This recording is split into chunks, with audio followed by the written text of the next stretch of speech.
Hello বন্ধুরা, আসসালামু আলাইকুম। আপনারা কেমন আছেন? আশা করি সকলে ভালো আছেন। তো অনেক দিন পর আপনাদের মাঝে চলে আসলাম ছোট্ট একটি ভিডিও নিয়ে। আমরা প্ল্যান করেছিলাম যে এই শীতে খেজুরের রস খাওয়া যাব। যাই হোক, যেই কথা সেই কাজ। আমরা সকলে মিলে বন্ধু বান্ধব একসাথে মিলে আমরা চলে রওনা দিলাম কাপাসিয়া গাজীপুর উদ্দেশ্যে খেজুরের রস খাওয়ার জন্য। তারপর গিয়ে আমরা একটি পাম্পে দাঁড়াই। সেখানে পাম্প থেকে আমরা গাড়িতে তেল ভরলাম, তেল পেট্রোল ভরে তারপর আমরা যে এখানে দেরি করলাম আমরা বড় ভাইয়ের কাছ থেকে ঠিকানাটা নিয়ে তারপর আমরা আবার কাপাসিয়া গাজীপুরের উদ্দেশ্যে রওনা দিই আমাদের গন্তব্যের উদ্দেশ্যে। আমরা যাওয়ার সময় আমরা প্রথম গিয়েছি, তো তাই গিয়ে আগে রস খেয়েছি, ঠিক আছে, কিন্তু এখান থেকে কখনো খাইনি। যাওয়ার সময় প্রথমে আগে যেখান থেকে আমরা রস খেয়েছিলাম সেখানে গিয়েছিলাম, গিয়ে শুনি যে চাচা আমাদেরকে গতবার আমাদের কাছে রস বিক্রি করেছিল সে চাচা আর নেই, পৃথিবীতে বেঁচে নেই, মারা গেছে আর কি। যাই হোক, আমরা এখান থেকে ঠিকানা নিয়ে অন্য একটা জায়গার উদ্দেশ্যে রওনা দিলাম। সেখানে যেতে যেতে আমাদের প্রায় অনেক সময় লেগে গিয়েছিল। আর শীত তো আপনারা বুঝছেন যে রাত্র 3টা বাজে গাড়িতে কত শীত। শীতের কারণে আমরা ড্রাইভার একজনের পর একজন চেঞ্জ করতেছিলাম, কারণ একজন তো আর চালাতে পারছিল না সামনে বসে। শীতের কারণে মারাত্মক ঠান্ডা বাতাস ছিল। অবশেষে আমরা গিয়ে এখানে পৌঁছানোর পরে এক একজন কি বলবো, শীতে অবস্থা প্রায় টাইট হয়ে গেছে ওদের। ওরা দেখতে পাচ্ছেন এত শীত করছিল তখন।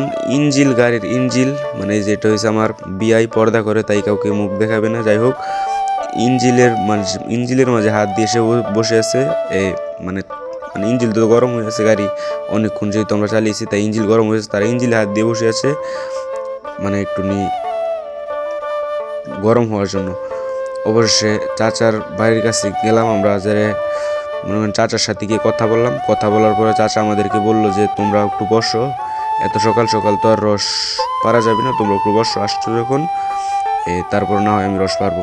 যাই হোক, যেই কথা সেই কাজ। আমরা চাচার কথা মতো বসে একটি আগুনের ব্যবস্থা করি। বন্ধুরা, আপনাদেরকে কি করে যে বলবো, আগুনটা করার সময় এই আগুনটা যখন আমরা বসে বসে করছিলাম, আমাদেরকে এত ভালো লাগতেছিল আমাদের কাছে।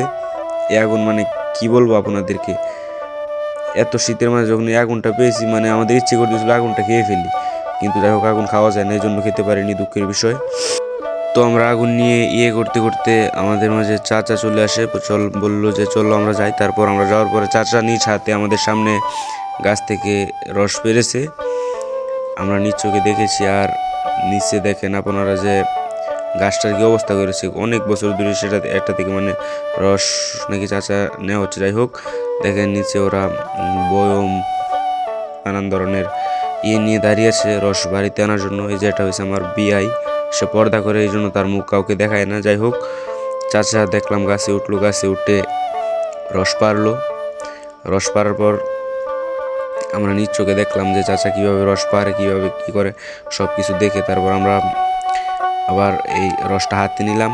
রসটা হাতে নিয়ে একটু দেখতেছিলাম এটার ভিতরে অনেক মৌমাছি পড়ে আছে। যাই হোক, রস খাওয়ার সময় সবসময় আপনারা ভালো করে সেকে তারপর রস খাবেন, না হলে ক্ষতি হতে পারে।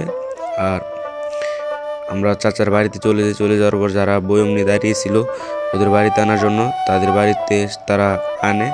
একজন নিয়েছে 2 লিটার, আরেকজন 1 লিটার, আরেকজন 1 লিটার, 4 লিটার রস তারা বাড়িতে নিয়ে আসে। যাই হোক, বাড়িতে নিয়ে আসার পর যে আমরা এখানে খাওয়া শুরু করি একজন করে, একজনের পর একজন। দেখেন অনেক ভালো লাগতেছিল রসটি, আমাদের কাছে খুব মিষ্টি। তো চাচার বাড়ি হচ্ছে কাপাসিয়া গাজীপুর। চাচার নাম্বার আমি ভিডিওতে দিয়ে দিব, আপনারা যদি কেউ যাওয়ার ইচ্ছে থাকে তাহলে চাচার কাছে যেতে পারেন। চাচার গাছের খেজুর রস আমাদের কাছে সত্যি খুব ভালো লেগেছে এবং চাচার ব্যবহারও খুব ভালো। চাচার ব্যবহারে আমরা খুব খুশি হয়েছি। আর যদি ভিডিওটি আপনাদের কাছে ভালো লাগে তাহলে লাইক দিবেন, শেয়ার দিবেন এবং সুন্দর একটি কমেন্ট করে যাবেন। তো সকলে ভালো থাকবেন। আসসালামু আলাইকুম।